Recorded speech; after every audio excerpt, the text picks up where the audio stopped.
Hi everyone! I hope you're doing all great. Welcome to my YouTube channel. I'm Birgit from Koba.Siani. This video today is a special video for the material choice or materials of the jacket Rebeccca. We're talking about all the options and how your fabric choice take influence on the design. So let's start. The pattern for the jacket Rebeccca looks like this.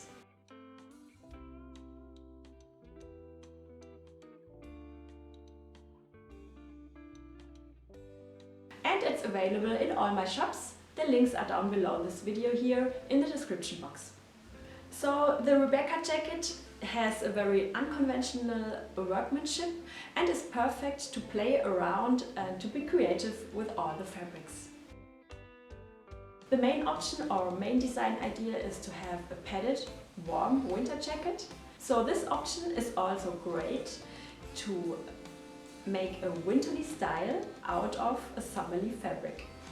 Because in the main video I'm also explaining how I quilted the main fabric for the jacket.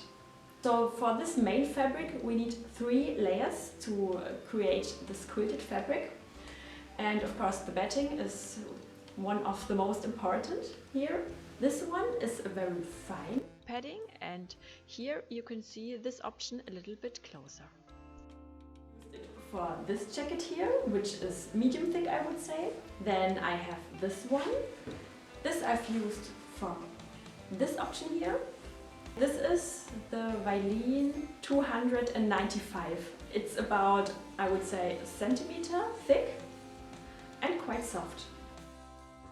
Here again a detailed view of this material. There are also thicker battings, like this one here.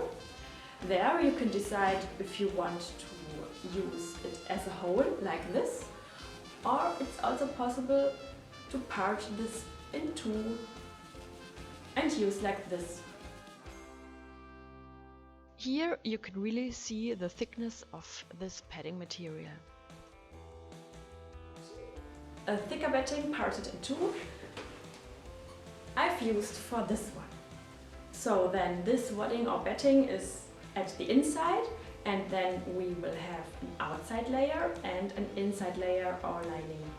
For the outside layer, as I've already mentioned, you can perfectly use some summerly fabrics, cotton lawns or wax print of course, as I've done it, or any other thin fabric which you normally wouldn't use in winter time.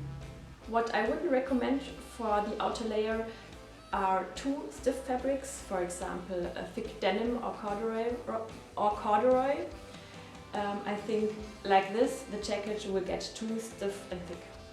For the inside layer you also have some options. To add an extra isolating layer here you can use some fleece, polyester or cotton, or also some slippery fabrics, some regular viscose, polyester or satin lining.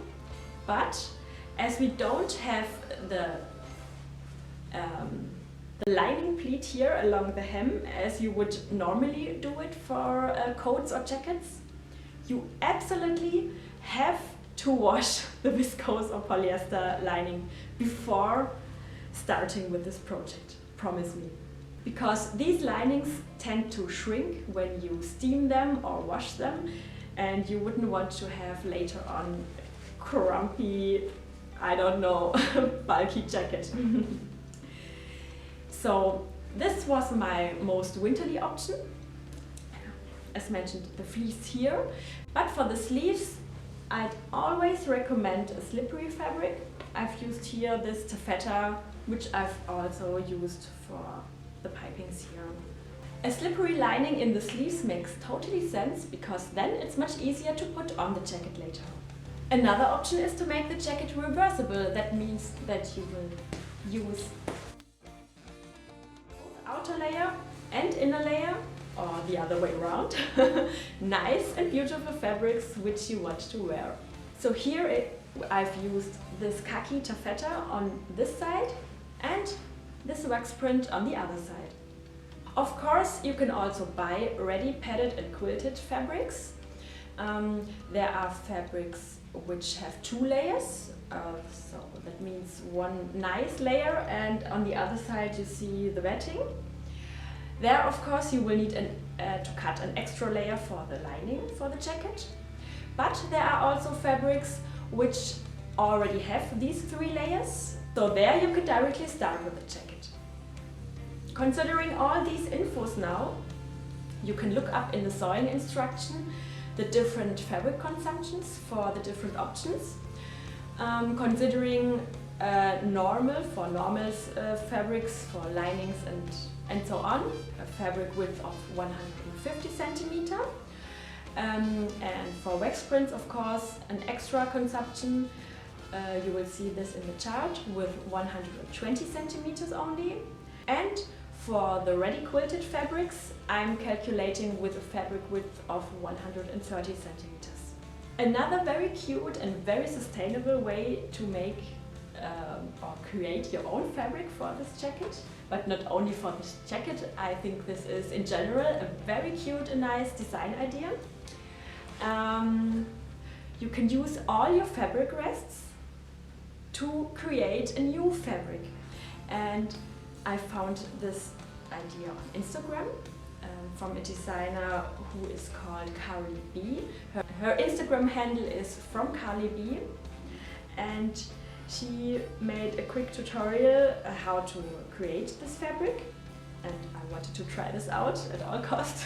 So here we go. The fabric for this Rebeccca version is also consisting of 3 layers: inside layer, then the batting, and then the fabric scraps. And how I made this you will see later on in this video. The pattern for Rebeccca has an overlapping at the center front of 5 centimeter. So there are also different options which closure you can choose. Here I've made these press buttons. These are the 15mm wide ones from Prim. On this option I've chosen press buttons which you can sew in here like this by hand. But of course you can also make these regular buttons with buttonholes.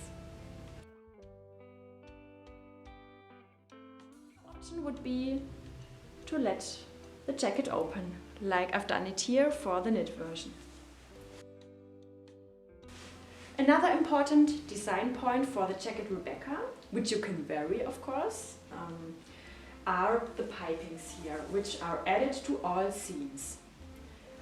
It totally makes sense to make them in a contrasting color of fabric, especially for solid main fabrics, because then they give a little bit structure to the whole design here. It is also a great opportunity to add a little color to your design. Here I've made my own bias tape for the pipings out of an African wax print. I link you the video here how I made these in detail.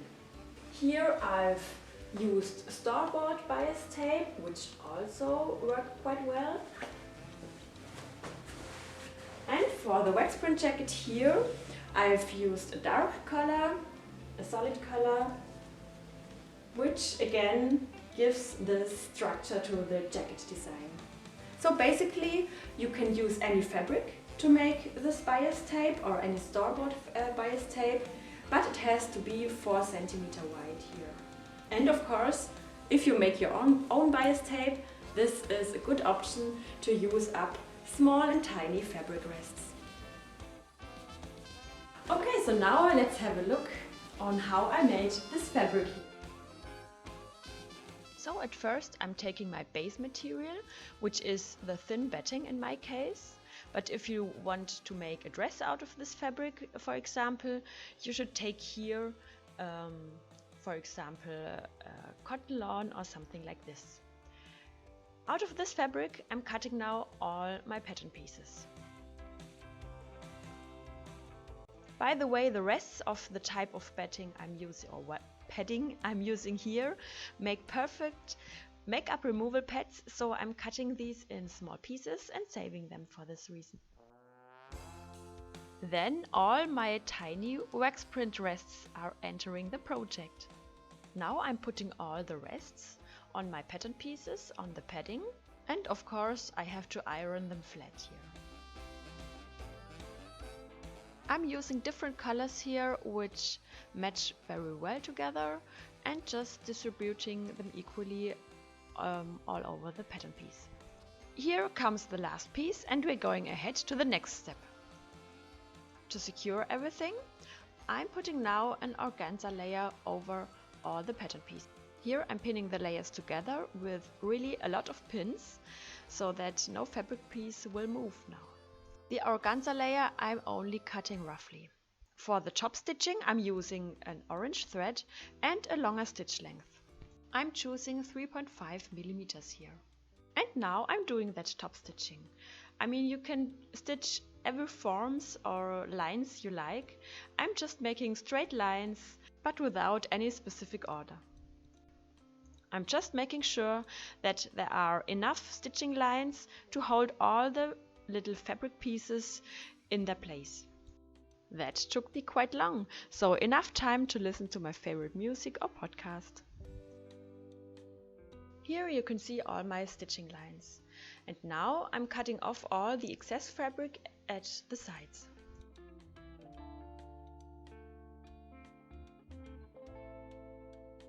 With any other project you would now be ready to continue with the normal sewing process, but as I'm making the Rebeccca jacket, I'm adding now my lining layer.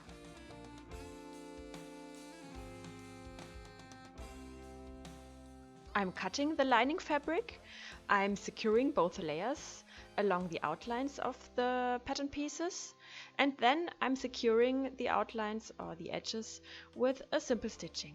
This will make it easier to work with the pattern pieces later when I'm really sewing the jacket. As you can see, I'm just stitching tightly along the edges here. And that's it.